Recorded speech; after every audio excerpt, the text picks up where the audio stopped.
Francisco. Thank you very much. I was thinking, if I had brought my 5-year son here tonight, he would say, Mom, I told you, you should give him your iPad more than you do now. Our second speaker, José Oliveira, will deliver his first project from level 2, from pathway strategic relationships. And the main objective of this level is understand your leadership style. His evaluator will be Sergio, is here, and it will happen in the third block. So let's welcome José Oliveira.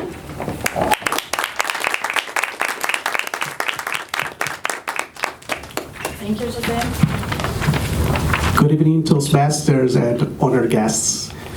This is my very first speech of 2020. I'm very excited. And I'd like to start off by challenging you guys to remember the last time you were forced to state the obvious. Do you guys remember this? Yeah, I remember. Like, don't forget your umbrella, it's raining outside. It's obvious, right? But why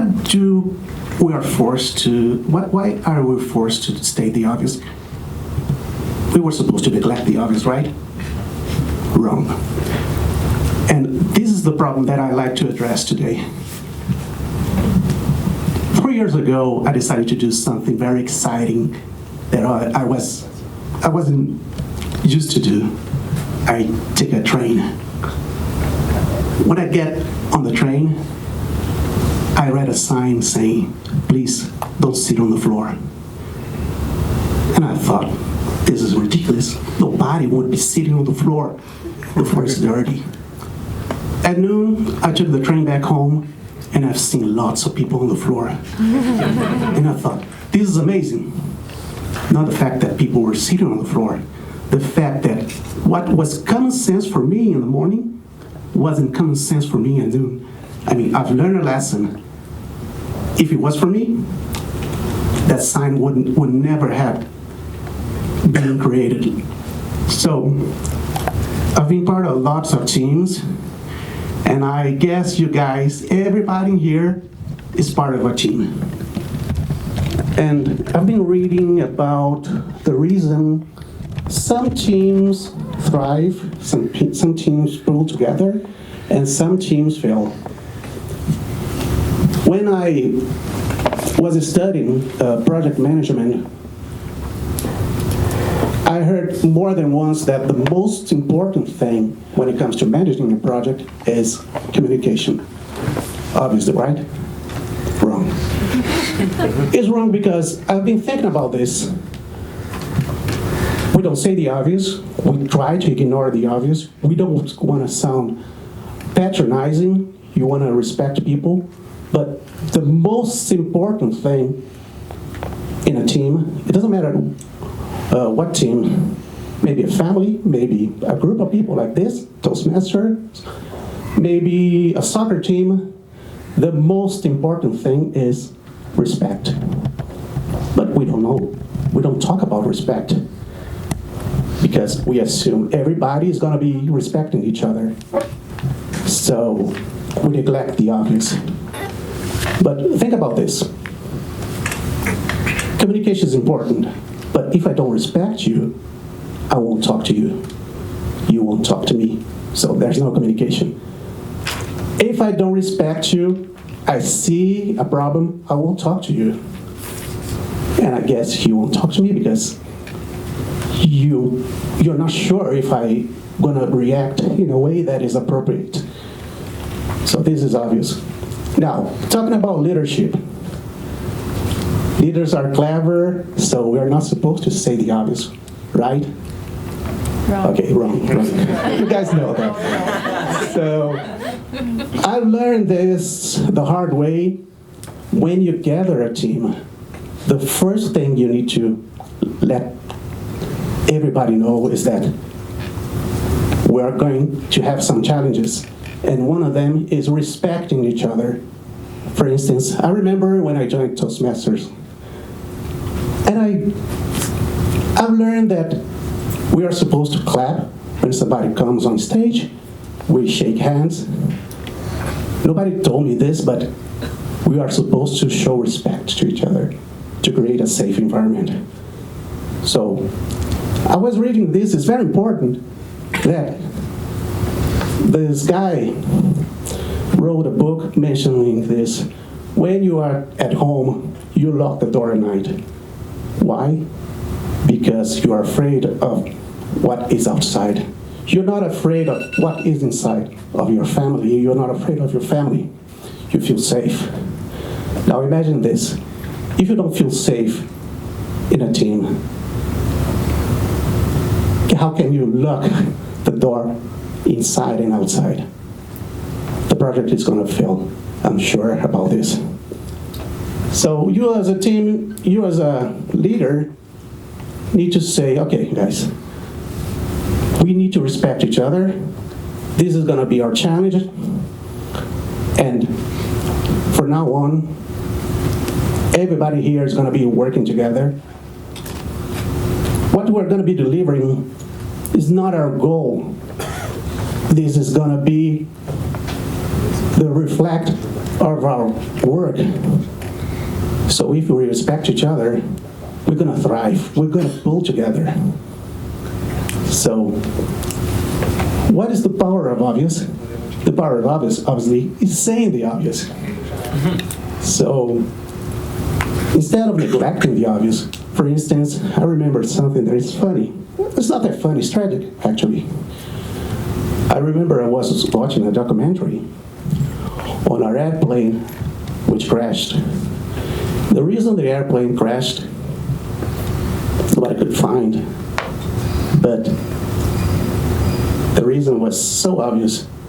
The pilot was forced to work 20 hours without sleep. This is so obvious. Nobody talked about that in an airplane crashed. So see, this is the power of obvious. You can prevent accidents. You can make teams work very well together. And you can be very successful. So remember the challenge. The last time you were forced to work to say something that was so obvious, maybe you felt a little bit ashamed, maybe angry, but you should be proud of yourself because you used the power of obvious. So thank you. Thank you. This is mine. Thank you, José. And respect is one of the most important purpose of the Toastmasters, right? Respect. We respect each other. Our third speaker, I'm very curious about this speech because it's totally new for me. It's related to reaching consensus. She's delivering her second project from Effective Coaching Level 3. And the speaker will be Natalia.